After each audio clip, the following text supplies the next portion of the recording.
This podcast is sponsored by Talkspace. Last year, I went through many different life changes. I needed to take a pause and examine how I was feeling in the inside to better show up for the ones who need me to be my best version of myself. When you're navigating life's changes, Talkspace can help. Talkspace is the #1 rated online therapy, bringing you professional support from licensed therapists and psychiatry providers that you can access anytime, anywhere. Living a busy life, navigating a long-distance relationship, becoming a first-step father, Talkspace made all of those journeys possible. I could speak with my therapist in the office. I could speak with my therapist in the comfort of my home. I was never alone. Talkspace works with most major insurers, and most insured members have a $0 copay. No insurance, no problem. Now get $80 off your first month with promo code SPACE80 when you go to Talkspace.com. Match with a licensed therapist today at Talkspace.com. Save $80 with code SPACE80 at Talkspace.com. When you manage procurement for multiple facilities, every order matters. But when it's for a hospital system, they matter even more. Grainger gets it and knows there's no time for managing multiple suppliers and no room for shipping delays. That's why Grainger offers millions of products in fast, dependable delivery, so you can keep your facility stocked, safe, and running smoothly. Call 1-800-GRAINGER, click Grainger.com, or just stop by. Grainger, for the ones who get it done. I had never heard anything like that before in my life. It just had... It had a R&B sensibility, but a real old school gut bucket R&B sensibility, real Memphis kind of R&B, pre-Memphis, real country R&B, Roadhouse mentality, but filtered through the ears of someone who was really into hip hop. So my reaction, I think, was the same as everybody else's, which is, wow, I've never heard anything like this in my life. Ladies and gentlemen, thank you for listening. Thank you for downloading. And thank you for subscribing to the latest edition of the 12 Kyle podcast. I'm 12 Kyle. Check this out. On this episode, we're going to take it back. We're going back to July 3rd, 1995. On that day, singer D'Angelo released his debut album, Brown Sugar. It's kind of hard to believe that this album is turning 25 years old. We're going to break it down. We're going to talk about the significance of the album. We're going to talk about the production. We're going to talk about the tracks and everything involved with this album and why it's still significant to this day. So sit tight. After the break, we will present to you Brown Sugar 25 years later on the 12 Kyle podcast.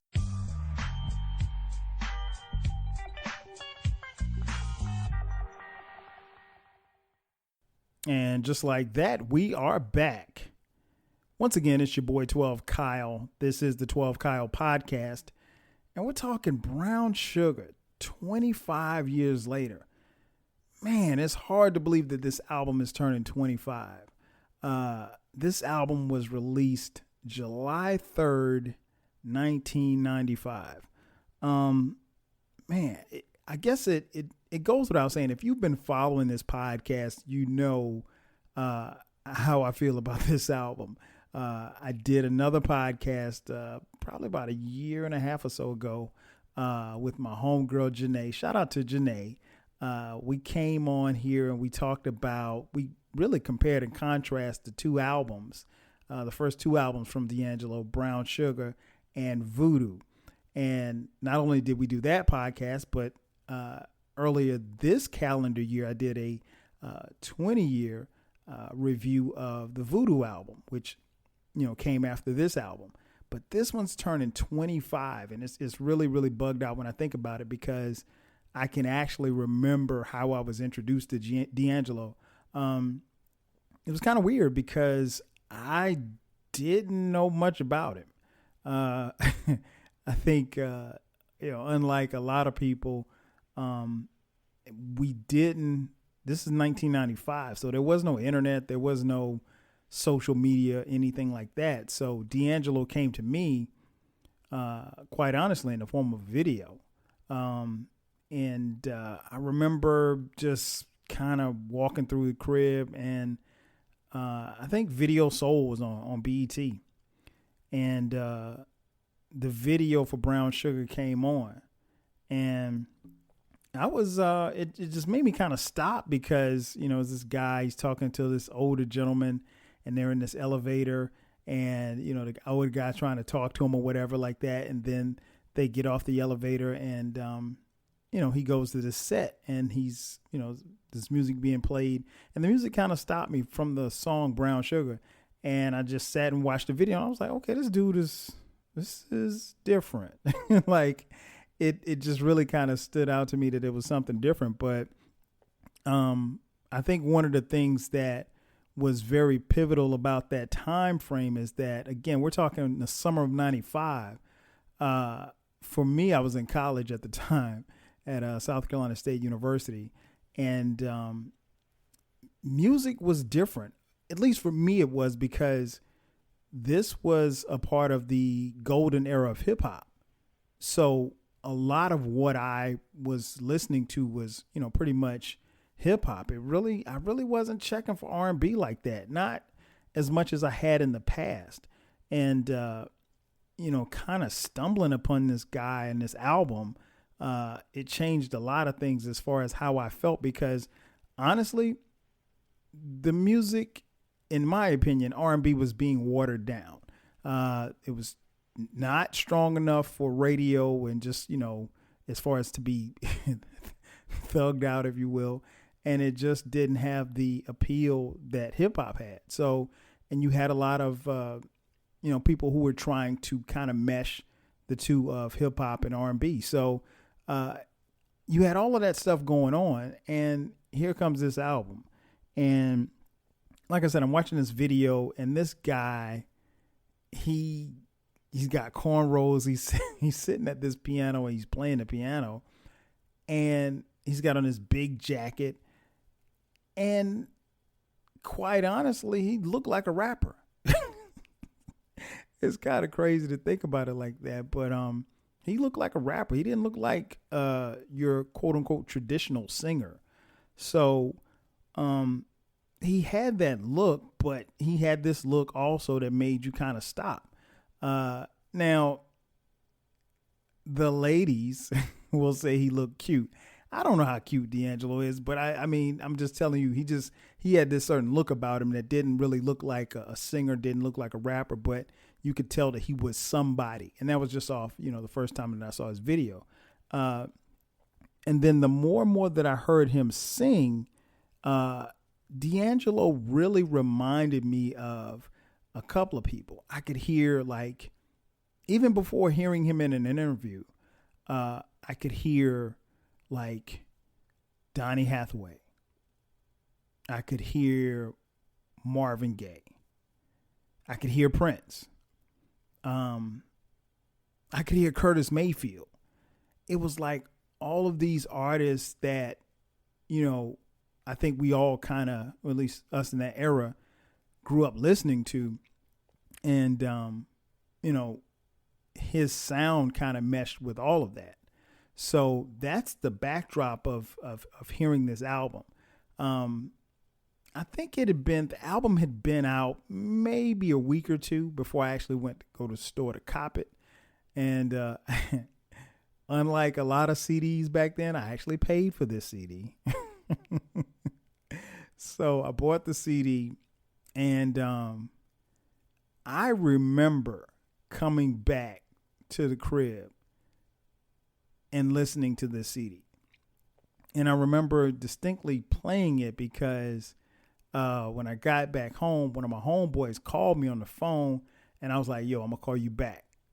I need to listen to this album real quick. And I never called him back, right? And so he called me the next day. He's like, yo, you're supposed to call me back. And I was like, my bad. I just got hung up on this album. He was like, what album? I was like, D'Angelo, Brown Sugar. And he didn't know what, he was like, who was that? Somebody in Wu-Tang? He had no clue. And I think from there, it really just blew me away the first time that I heard it. And I've said before in this podcast, I'm not really someone who, you know, kind of stands for an album the first time that I heard it. But the first time that I hear something really, really incredible, it just kind of sticks to me. And that album just stuck to me. And I just played and played and played. And it became a staple and it became a favorite. And it is by far one of my all-time favorite albums of any genre. And I've mentioned this on previous podcasts. This album is one of the albums that I think, like, if I'm stranded somewhere, I'll throw this on. And I know, and we talked about it on the previous podcast with Janae. I know a lot of people love Voodoo. If you heard the Voodoo podcast that I did, I love Voodoo. I adore that album. It is incredible. It is phenomenal. It is all of the superlatives that you want to give it. However, Brown Sugar, in my opinion, gets the slight edge. The slightest of edges. And what's weird is, and what's bugged out is, like, probably over the last, 4 or 5 years, I've never gotten to a point where I can actually listen to one album and not the other. I'll listen to Brown Sugar, got to listen to Voodoo. Listen to Voodoo, got to listen to Brown Sugar. I mean, like, and these are two albums that I listen to, I'll say every 2 weeks. I mean, they're just a vibe. So Brown Sugar for me it was one of those albums that just really did it. Of course, if I'm talking about albums, we got to talk about the production. Sonically, this album sounded like nothing. I mean, absolutely nothing like anything else that had come out at the time. One of the producers, actually the executive producer, Kedar Massenberg, who is a huge guy in the industry, Kedar Massenberg coined this album as a phrase called neo soul.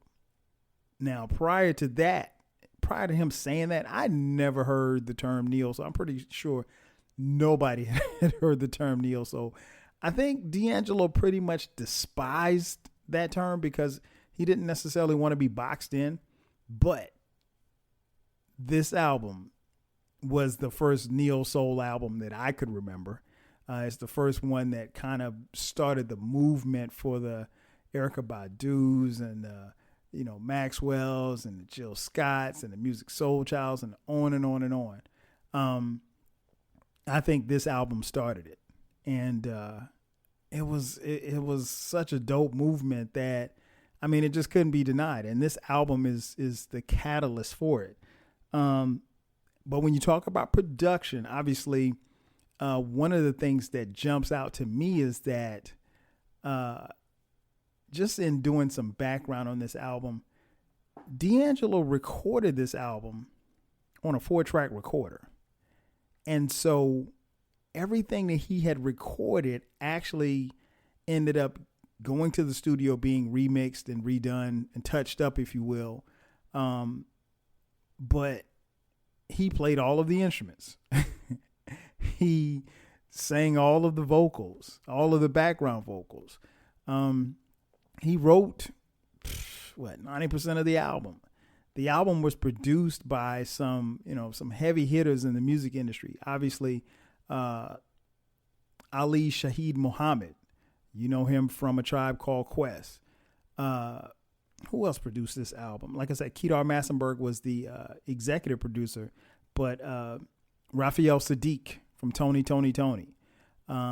he produced on the album. And of course, the legendary Bob Power. Bob Power produced 5 tracks on this album. And Bob Power, was, at least to me at that particular time, was known more for his dealings with hip hop. But Bob Power really, the songs that he produced, I mean, they all stood out. But I mean, like, they were incredible. And I mean, just listening to what Bob Power had to say about it just made me realize just how dope this album really was and what it took to put it together. I had never heard anything like that before in my life. Oh. It had a R&B sensibility, but a real old school gut bucket R&B sensibility, real Memphis kind of R&B, pre-Memphis, real country R&B, Roadhouse mentality, but filtered through the ears of someone who was really into hip hop. So my reaction, I think, was the same as everybody else's, which is, wow, I've never heard anything like this in my life. And that's saying a lot because, I'm sure that it wasn't probably the easiest thing to do because he speaks in such a way that the album pretty much was completed and he just had to kind of not mess it up. But, if you follow music and you follow music history, the legendary Bob Power and, from his dealings with, like I said, with hip hop, the Native Tongues and Tribe Called Quest and, De La Soul, so on and so forth. But at least for me, this was the first R&B album, if you will, that I know that he was involved with. I'm pretty sure he was involved with others, but just to hear him, put it down on this album was incredible. This album not only was sonically incredible, but it set off like a wildfire. And the reason why I say that is because, again, there was nobody making music that sounded sonically like this. It helped that D'Angelo was, I guess, by women's definition, a good-looking guy, I guess. But it wasn't just about looks because, on this album, D'Angelo wasn't, he wasn't half naked in the video. He was, he had the cornrows. He was sitting at a piano. You didn't know how his body looked. But anyway, yeah, man, D'Angelo was just, he was cold on this album. This album was flawless from top to bottom. Of course, I never really harp on accolades, but this album had a tremendous amount of accolades. Obviously, it went platinum, which in 1995, for a neo soul album to go platinum, pretty much unheard of. But yeah, it was incredible, man.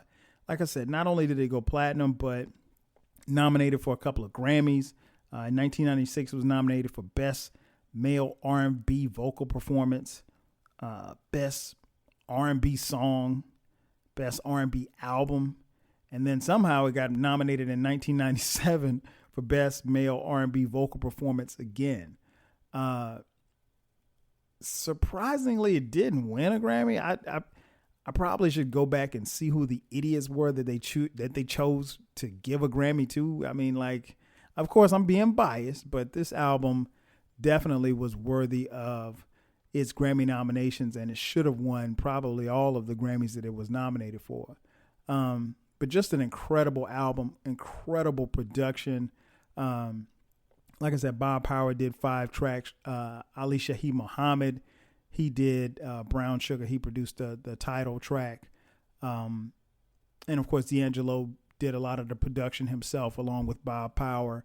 Raphael Sadiq produced Lady. And we'll get into the tracks in just a second. But I just wanted to kind of give you an idea of just how incredible this was. And again, this is 1995.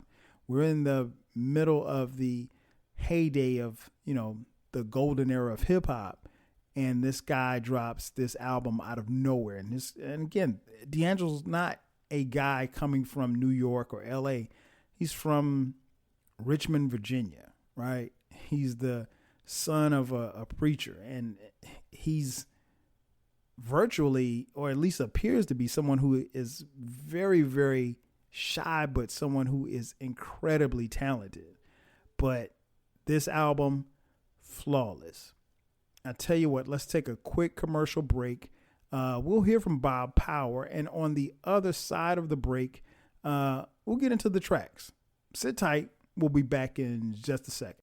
I will say that, again, yeah, D'Angelo's like what I call a lifetime artist. You only see 1 or 2 of those kind of people in your whole lifetime. And when someone comes in with the goods with that much, a lot of times on a record, you're trying to invent excitement and invent depth. But, you know, with him, it was just incredible.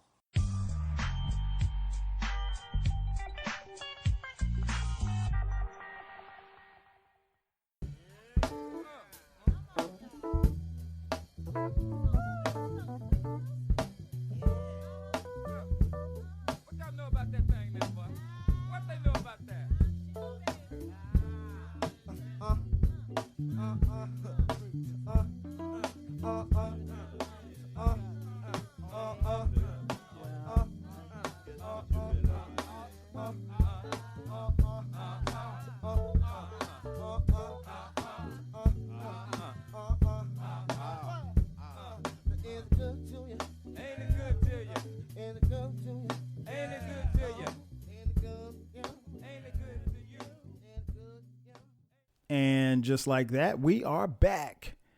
Once again, it's your boy 12 Kyle. This is the 12 Kyle podcast, and we're talking about D'Angelo's Brown Sugar. 25 years later. This album dropped July 3rd, 1995. And as I mentioned before the break, we're going to talk about the tracks. This album starts off smoking. Out the gate, the title track, Brown Sugar.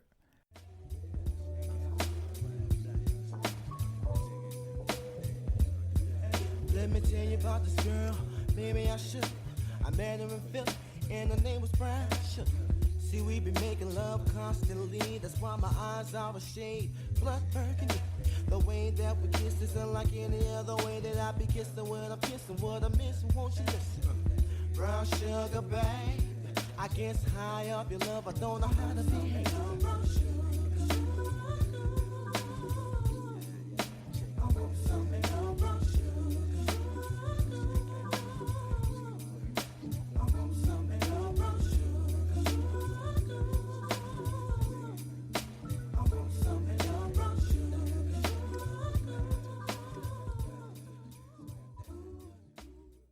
Man, what can I say about this that you don't already know? First and foremost, as I mentioned on the podcast that I did with Janae, when we talked about the differences between, or we, kind of went back and forth between which one was better, Brown Sugar or Voodoo, D'Angelo's second album. The title track, Brown Sugar, my interpretation is that the first time that I heard it, I thought that he was talking about a woman. The second time that I heard it, I thought that he was talking about a woman.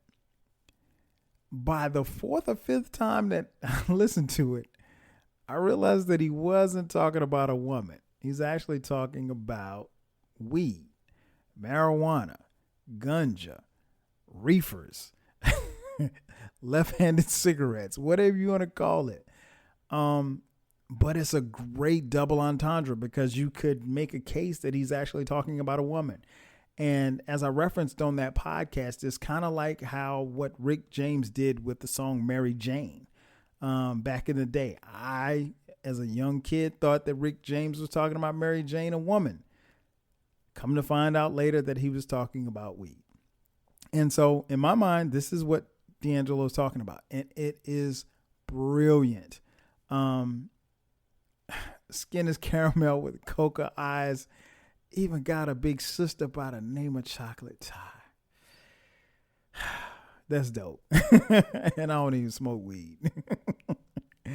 So that just gives you a backdrop as to how the album actually starts. It starts off with Brown Sugar.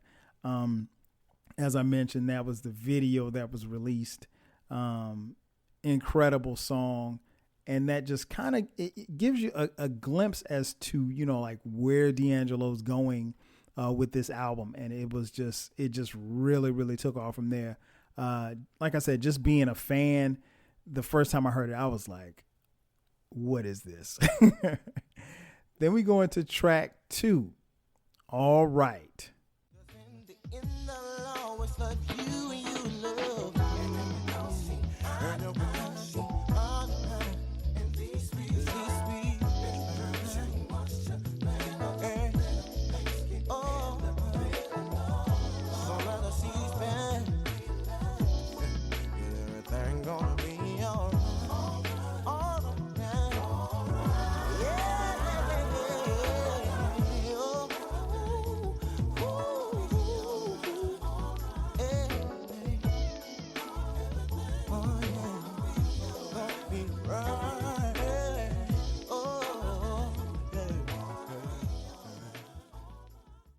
Now this joint is another smoker.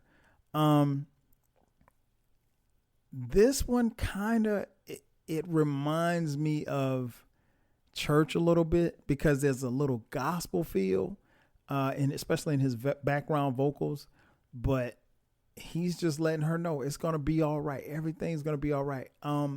Man, again, he's 2 for 2. He's 2 for 2 coming out of the park. I think this one, as I mentioned earlier, Brown Sugar was produced by D'Angelo and Ali Shaheed Muhammad from A Tribe Called Quest. All Right is produced by D'Angelo and the aforementioned Bob Power. And yeah, this is my joint, man. This goes. And again, I don't know that you can, on your debut album, come out the gate with Brown Sugar and then All Right. And then we go to track 3, Jones in My Bones.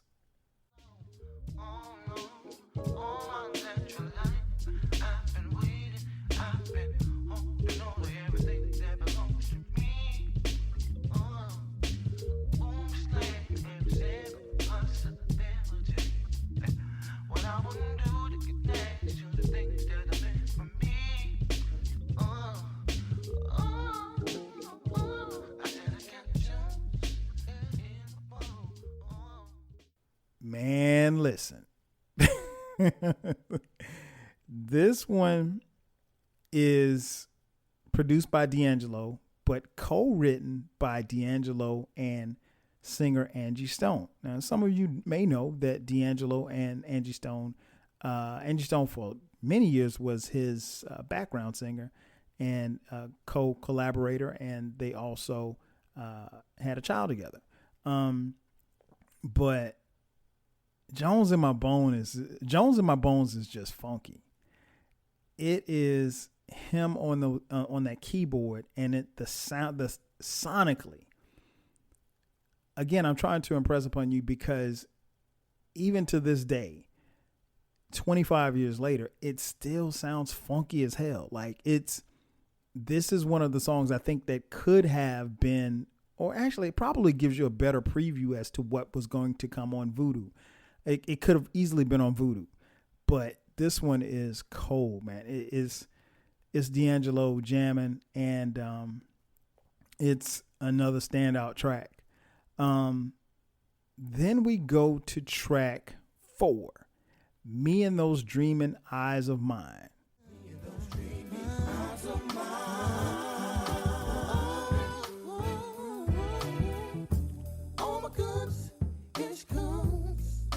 Switching that ass, I wanted up to live in pain. Treat her bad, but if I had the chance, treat her like a queen, just like a queen, just like I do in all my dreams.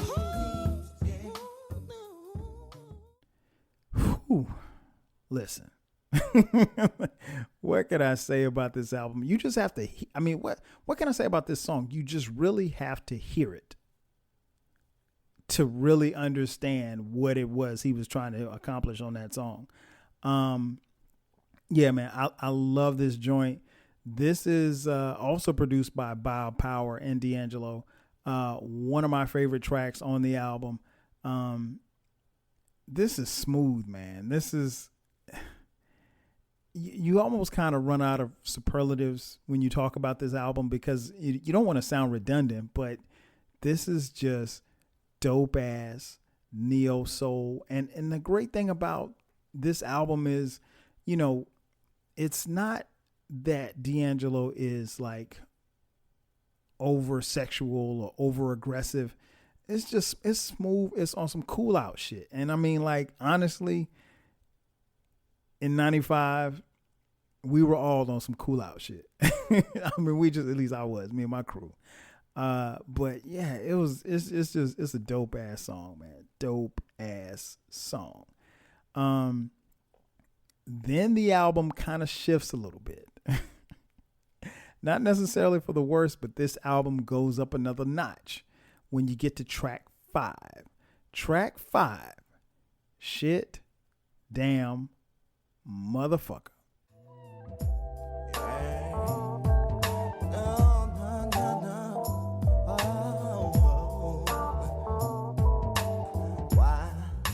Are you sleeping with my woman?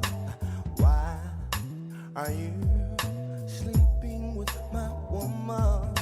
This comes as no surprise. I just can't believe my eyes. My best friend and my wife.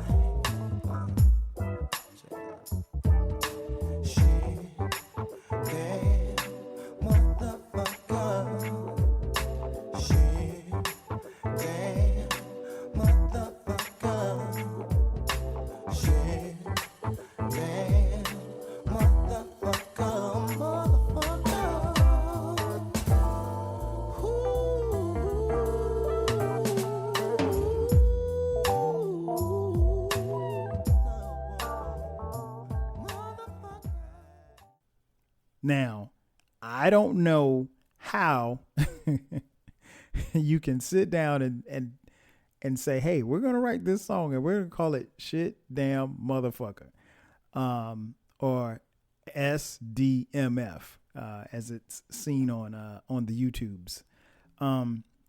This song, man,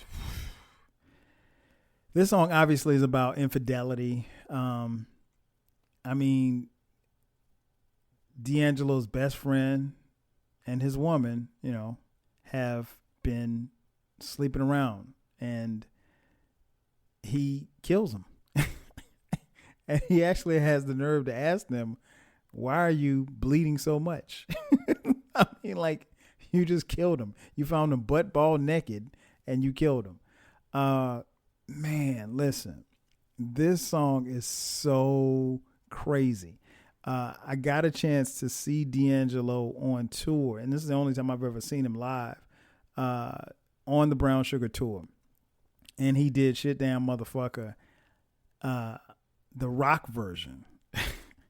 And man, let me tell you, I really thought that Jimi Hendrix had come back to life, because he was smashing guitars. He was setting guitars on fire. And I mean, like, the performance was crazy, and I enjoyed every minute of it. D'Angelo brought so much energy to the stage. It was crazy.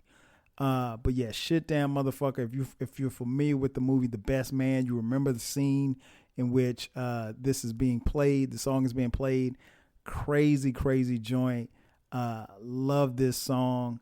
One of my favorite tracks on the album. Shit Damn Motherfucker. I mean, like, who sits down and writes that? That is so dope. Then we get to track 6. Track 6 is my favorite track on the album, my favorite D'Angelo song. It is simply titled Smooth.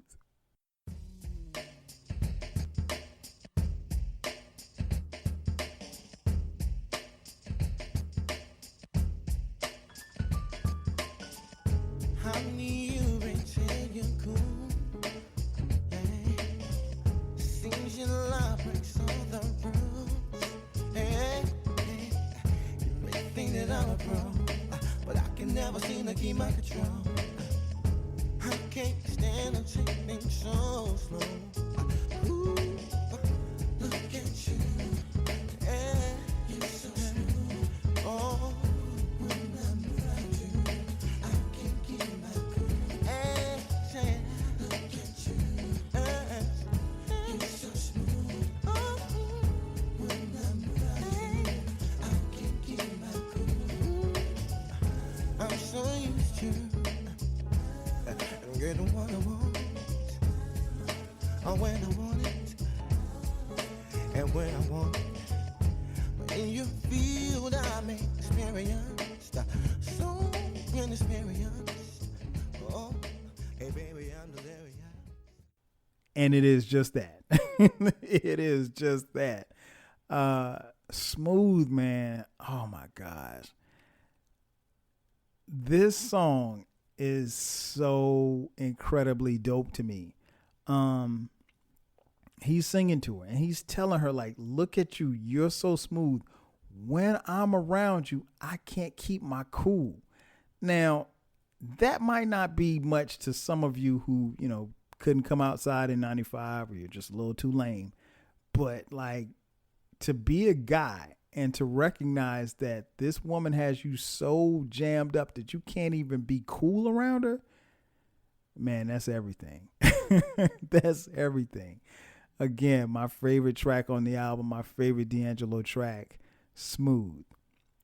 Then we move into track 7, Cruisin'. This is a remake classic from Smokey Robinson, and it's called Cruisin'. Let the music take your mind high. Just releasing you fire. Baby, we're gonna fly away. Let you go my way. I love it. Oh, baby. Cruising together. Music was made for love. Was made for love. Cruising was made for love. Oh, baby. I love it when we're cruising together. I love it. I tell you what, this joint right here is incredible. And I mentioned before on the other podcast, like, it's not easy to duplicate or try to do a remake for someone as popular and as dope as Smokey Robinson. Smokey Robinson is arguably one of the greatest songwriters we've ever seen in any genre of music, period. And for him to do that and then also give D'Angelo his blessings to do a remake was incredible. And honestly, I'm being a little biased here, but I like D'Angelo's version better than I like Smokey's. You know, you may say it's blasphemous, but it's just me. Hey, I like what I like. But yes, another incredible song. I mean, I don't know if you're keeping score, but he hasn't missed. He's knocking each of these songs out of the park. Then we get to track 8. Track 8, When We Get By.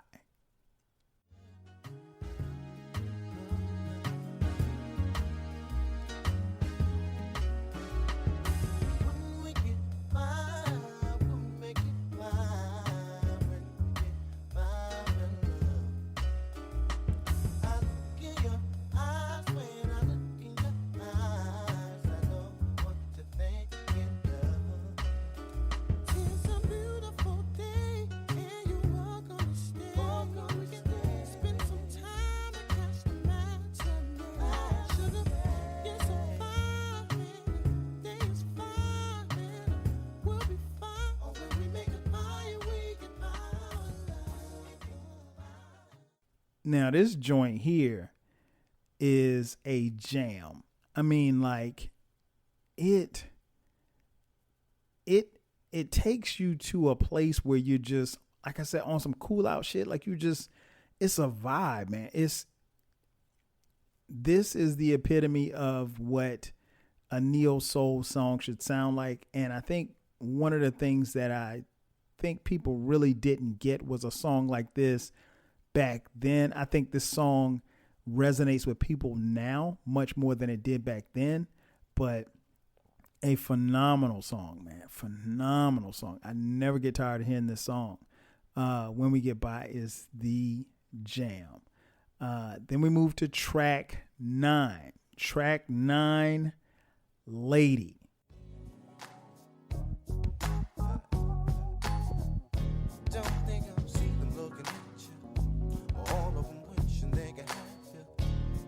As a matter of fact, a bunch of them itching for you to scratch them. I'm trying to hide the one with me. I'm trying to come with the rain. And I'm gonna make it known, 'cause I want them to know, lady, you're my lady.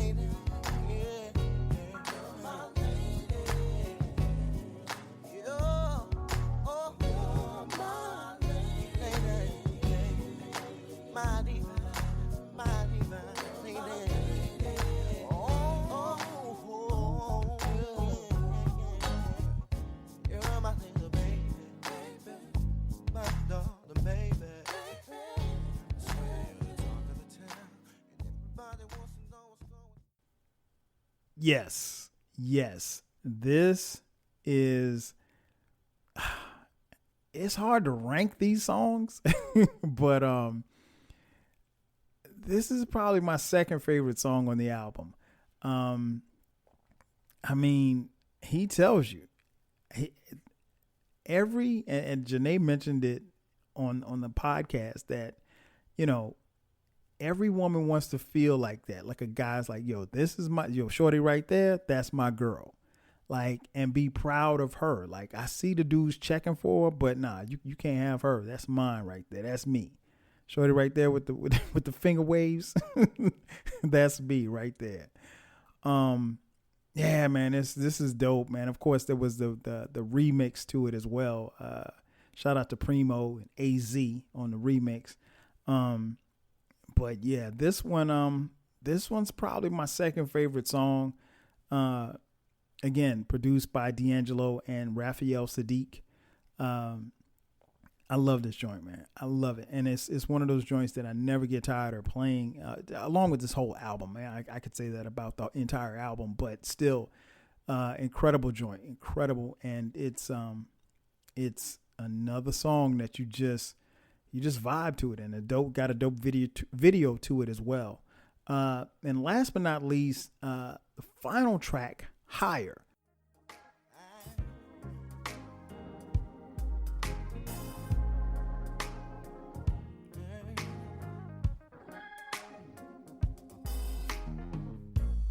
Feels like heaven, when I think about you. Sparking that love, oh yeah, within my soul. And when I touch you, yeah, I can't describe it. Sending chills, yeah, down to my bones. Ooh, yeah, my weakness, and watching over, right our love, we'll right our love, yeah, right our love, yeah. Please give us strength, Lord, to fight our battle. Higher is a move. And what I mean by that is that it is a move to where this song takes me back, and it takes me like to church. And again, it has like a gospel feel, but it's not, preachy or anything like that. It's just, it is so solid, man. I love this song. I think I admitted on the previous podcast that this was a joint that I think I came to appreciate as the years passed. I don't think I really understood it and dug it as much as I should have back then. But again, for me, there's only 10 tracks on this album, and it's 10 for 10. Like, there's no skips on this album for me. There's no, that's okay. There's no, I don't know about this one. For me, I love this album. Again, it top to bottom, it's phenomenal. This album running time is 53 minutes, and it really does not feel like a 53-minute album. It really goes by. It, if you put it on in the car, it's easy to ride to, easy to sing along to for those of you who can sing. And for those of you who can't sing, you can pretend that you're backing up D'Angelo. But again, this is an album that I think is just simply phenomenal. This album is a classic album, in my opinion. I think it's a phenomenal classic album. And I think this album has stood the test of time because, one, this album has birthed a movement. It birthed the neo-soul movement. Not only that, but it inspired other artists to be different. It inspired other people to be creative. Because, again, D'Angelo made this album. This is a guy coming out of Richmond, Virginia. He's not somebody who's on, who was on the Billboard charts, or someone who had a movie coming out or an acting career, anything like that. He, I don't want to say he came from nowhere, but he really kind of came from nowhere. And he falls into our laps, and he takes off and becomes this superstar. And people really got a chance to see how talented he was. Again, for me, this album has tremendous replay value some 25 years later. It is groundbreaking. Again, I think sonically, you won't ever have a sound like that because he did it on a 4-track tape. And for those of you who know about recording, know how difficult that is. And again, like Bob Power said, he had never heard anything like this before in his life. And he was there to engineer it and mix and master it and put it together. And I mean, just a phenomenal album. Again, I think it stands the test of time. I think it's not an album where you can listen to and say, oh, this album is 25 years old. Well, it sounds 25 years old. It doesn't. It really doesn't. It sounds just as fresh and as new as it should be. And I think for us fans, D'Angelo gave us a peek into his world and what he was feeling, what he was living. And I think we, as fans, I think we appreciate that. I know I do. And I think ultimately this album, I'm able to get something from this album each time that I listen to it. And that's the true definition of a classic album. When you can take something each time and get something new from it and learn more about yourself or the music or the art, that's what it's all about. That's going to do it for me. Ladies and gentlemen, thanks again for checking out the latest edition of the 12 Kyle podcast. I'm your boy 12 Kyle. We'll catch you guys next time. 5Gs. Y'all ready back there? Is y'all ready? Yeah. We about to go into the shit right now, y'all. 1, 2. Let me tell you about the girl. Maybe I should better than, and her name was Brown Sugar. So we been making love constantly. That's why my eyes are ashamed, but burn deep. The way that against this unlike any other way that I against when I kiss the boy, the miss won't listen. Brown sugar, man. I guess high off the love, don't know how to see it. Brown sugar, man. Yeah.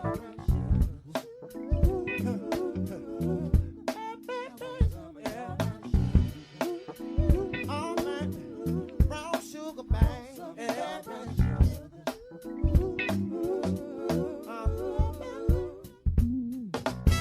Sugar when you're close to me. Love it right down to me. And whenever you let me hit, sweet like honey when it comes to me. Skin to skin for Mel with the cocoa eye. See, we got the big sister, what's her name? Chocolate Tie. Brown sugar, babe. I get high on the love, don't know how to brown sugar. Yeah.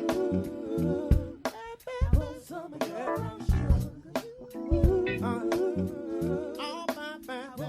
Yeah. Brown sugar, babe. Yeah. Yo, stop. You ready?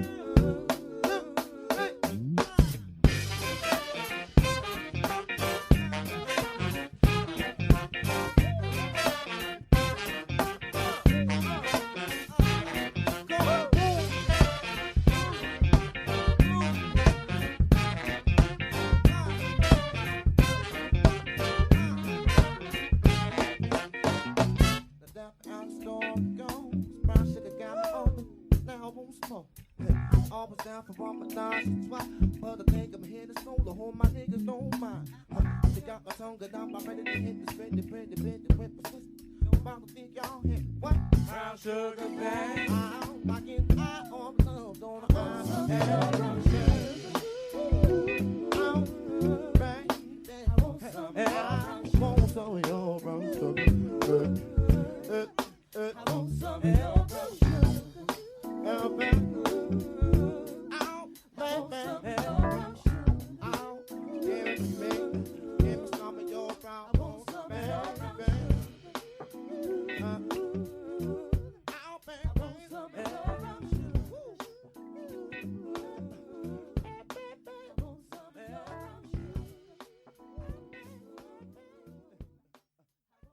When you manage procurement for multiple facilities, every order matters.